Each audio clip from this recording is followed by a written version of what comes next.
It's difficult to believe that the President of the United States can be so ignorant about the effects of such an action that it's almost like you cannot believe it. There are mayors across the country that are opposing President Trump's decision, announced last week, that would take the United States out of the Paris Accord signed in 2015.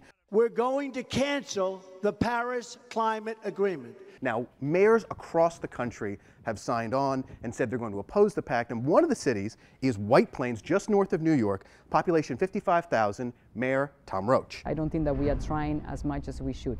We are kind of starting some projects here and there, but it's not a priority. I went to White Plains on Monday and met Councilwoman Milagros Lecuona. She's a professional urban planner and heads the Sustainability Committee in White Plains. She took me on a tour Monday of what she says are the purely cosmetic ways that Mayor Roach's administration has tried to transform White Plains, including charging stations and bike lanes. Look, this is the bike lane. This is in the middle of traffic. Ironies abound in White Plains. There's a community garden, but it's only accessible by car. There's a capped landfill that would be ideal for a solar panel farm that Lecuona says could save the residents 10% on their utility bills, but the project is stalled.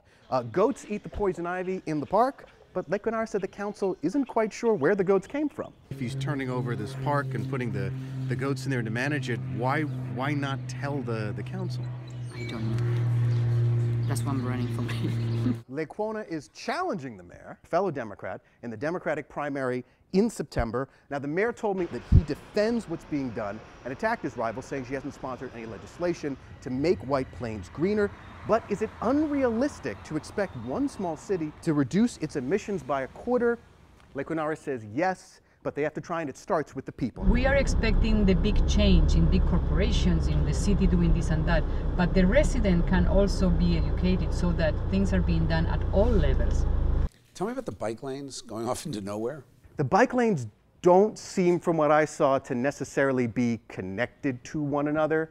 There are some that go one way on this one-way street and others don't connect. The councilwoman is basically saying that you need a plan to do all this stuff, and she's criticizing the mayor for not having a comprehensive plan. Sounds like much more of a political statement, kind of like Phil Murphy is running anti-Trump. You know, that doesn't do anything to make New Jersey more affordable, but it's a nice soundbite and it kind of gets them out there. There are some echoes of what's happening in White Plains in New York City, because I feel like Mayor de Blasio is trying to make New York City a green city, but it's really not. It's the concrete jungle. I know. And every time you have bikes going all over the place, and you got the pedestrians, and you have the cars, it's a complete disaster. I've done stories about people getting hit by bikes or people getting hit by cars. And it's just unfortunate that people don't realize that, yeah, it's great to be green, but let's be realistic. And I think that's what President Trump was trying to do with the Paris Accord. Love him or hate him, he was trying to make us more realistic. It is not easy being green, Sabeel.